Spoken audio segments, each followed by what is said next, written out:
خدا باپ کے زندہ کلام میں سے زبور کی کتاب خدا کا عدل زبور 73۔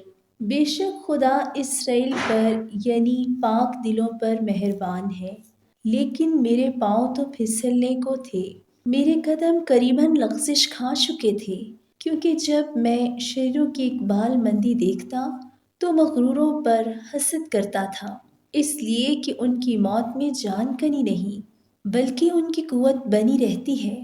وہ اور آدمیوں کی طرح مصیبت میں نہیں پڑتے، نہ اور لوگوں کی طرح ان پر آفت آتی ہے، اس لیے غرور ان کے گلے کا ہار ہے، گویا وہ ظلم سے ملبس ہیں۔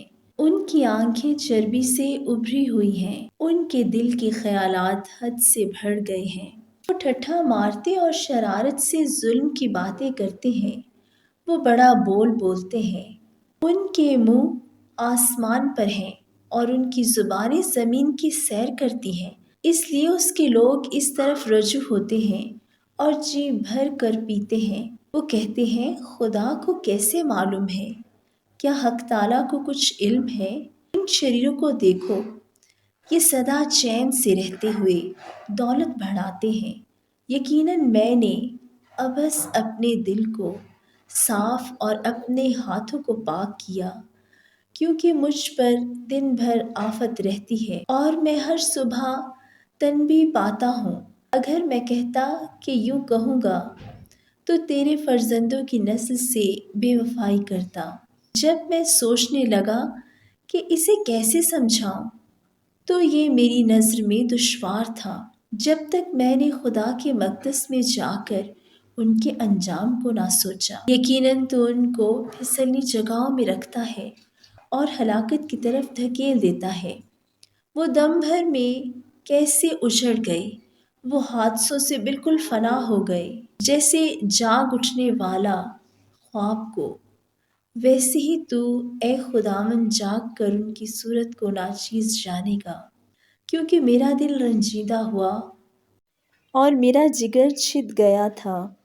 میں بے عقل اور جاہل تھا، میں تیرے سامنے جانور کی مانند تھا، تو بھی میں برابر تیرے ساتھ ہوں۔ تو نے میرا داہنا ہاتھ پکڑ رکھا ہے، تو اپنی مصلحت سے میری رہنمائی کرے گا اور آخر کار مجھے جلال میں قبول فرمائے گا۔ آسمان پر تیرے سوا میرا کون ہے اور زمین پر تیرے سوا میں کسی کا مشتاق نہیں۔ گو میرا جسم اور میرا دل زائل ہو جائیں، تو بھی خدا ہمیشہ میرے دل کی قوت اور میرا بخرا ہے، کیونکہ دیکھ وہ جو تجھ سے دور ہیں فنا ہو جائیں گے۔ تو نے ان سب کو جنہوں نے تجھ سے بے وفائی کی ہلاک کر دیا ہے، لیکن میرے لیے یہی بھلا ہے کہ خدا کی نزدیکی حاصل کروں۔ میں نے خداوند خدا کو اپنی پناہ گاہ بنا لیا ہے، تاکہ تیرے سب کاموں کا بیان کروں۔ آمین۔